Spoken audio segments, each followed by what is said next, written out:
ጤና ይስጥልኝ ክቡራን አድማጮች፣ የሰዓቱን መረጃዎች ወደ እናንተ አድርሳለሁ። አሜሪካ በሁቲ ኃይሎች ቁጥጥር ስር ባለው የሰሜን ምዕራብ የየመን ክፍል ውስጥ ኢትዮጵያውያንን ጨምሮ በርካታ አፍሪካውያን ስደተኞች ተይዘው በሚገኙበት ማዕከል ላይ በፈጸመችው የአየር ጥቃት ቢያንስ ከ70 በላይ ሰዎች መገደላቸውን የታጣቂ ቡድኑ ቴሌቪዥን አስታውቋል። በርካታ ኢትዮጵያውያን ስደተኞች በሚኖሩበት የመን ዛሬ ሰኞ ማለዳ በተፈጸመው ጥቃት ቆስለው በአደጋ ጊዜ ሰራተኞች ከቦታ ከወጡት ሰዎች መካከል ቢያንስ አንድ ኢትዮጵያዊ እንዳለ እየተገለጸ ነው። አልማሲራ የተባለው የሁቲ ቴሌቪዥን ጣቢያ እንዳለው ሰዓዳ ግዛት ውስጥ በሚገኝ ማዕከል ላይ በተፈጸመው ጥቃት ከሞቱት በተጨማሪ አብዛኞቹ ከባድ ጉዳት የደረሰባቸው 47 ሰዎች ናቸው። ጥቃቱ የተፈጸመበት የማቆያ ማዕከል ውስጥ የነበሩ ስደተኞች አፍሪካውያን መሆናቸው ከመገለጹ ውጭ ከየት ሀገር እንደሆኑ ግን ዝርዝር መረጃ አልሰጠም።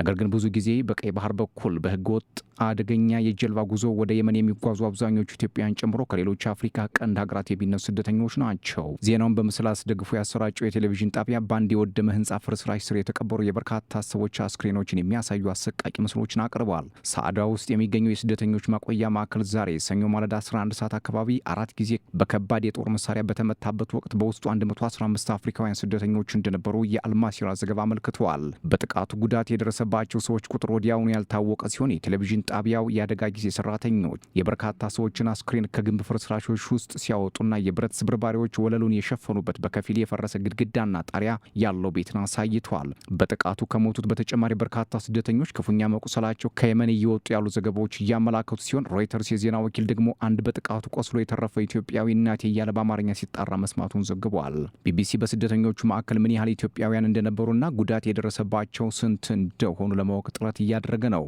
በሁቲ የሚመራው የአገር ውስጥ ጉዳይ ሚኒስቴር ሆን ብሎ በሰለባዎቹ ላይ የተፈጸመ የቦምብ ጥቃት መሆኑን በመግለጽ ድርጊቱ የጦር ወንጀል ነው በማለት አውግዞታል።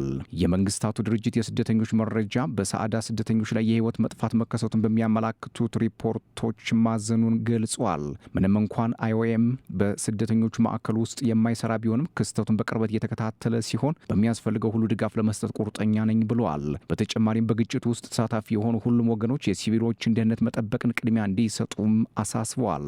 አሁን በአሜሪካ ጥቃት በስደተኞች ማቆያ ላይ ደረሰ ስለተባለው ጉዳት ከአሜሪካ ጦር ሰራዊት በኩል ወዲያውን የተሰጠ ምላሽ የለም። ነገር ግን ይህ ጉዳት የመድረሱ ዜና የተሰማው የአሜሪካ ማዕከላዊ እዝ ፕሬዚዳንት ትራምፕ በሁቲዎች ላይ የሚፈጸመው ጥቃት እንዲጠናከር ትዕዛዝ ከሰጡ በኋላ ነው። አሜሪካ እስካሁን ድረስ 800 ጥቃት በሁቲ ላይ ፈጽማለች። የአሜሪካ ጦር በፈጸማቸው ተከታታይ መጠነ ሰፊ የአየር ድብደባዎች በመቶዎች የሚቆጠሩ የሁቲ ተዋጊዎችና በርካታ የሁቲ ቡድን መሪዎች እንዲሁም የቡድኑን የሚሳይልና የድሮን ፕሮግራሞች የሚቆጣጠሩ ከፍተኛ ባለስልጣናት ተገድለዋል ብለዋል።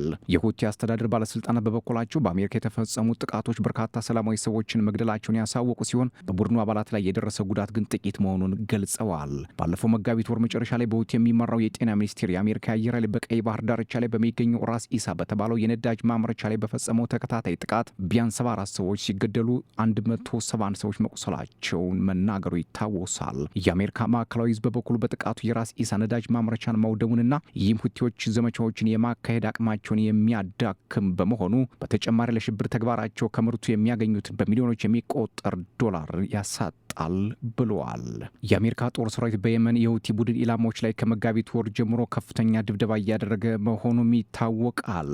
ባለፈው መጋቢት ወር በሁቲ ቁጥጥር ስር በሚገኙ አካባቢዎች ላይ መጠነ ሰፊ ጥቃት እንዲፈጸም ያዘዙት ፕሬዚዳንት ሁቲዎች ሙሉ በሙሉ መደምሰስ አለባቸው እያሉ ነው። ጨምረውም ኢራን የሁቲ ቡድን ከማስታጠቅ እንድትቆጠብ ቢያስጠነቅቁም ኢራን ግን የሚቀርብባትን ክስ ታስተባብላለች። የአሜሪካ ጦር እሁድ ባወጣው መግለጫ በተፈጸሙ ጥቃቶች የሁቲ የጦር መሳሪያ ማከማቻዎችና ማምረቻዎች ከተመቱት ኢላማዎች መካከል መሆናቸውን ቢያመላክትም ነገር ግን ስለቀጠለው ጥቃት ምንም አይነት ዝርዝር አላስቀመጠም። አሜሪካ በሁቲዎች በቀይ ባህር በኩል በሚያቋርጡ መርከቦች ላይ የሚፈጽሙትን ጥቃት እስኪያቆሙ ድረስ የምታደርስባቸውን ጫና እንደምትቀጥል አመልክታለች። ባለፈው ዓመት ሁቲዎች በቀይ ባህርና በኤደን ባህረ ሰላጤ በኩል የሚያልፉ በርካታ የንግድ መርከቦች ላይ ሚሳኤል፣ ድሮንና ትናንሽ ጀልባዎችን በመጠቀም ጥቃት መፈጸማቸው የሚታወስ ነው።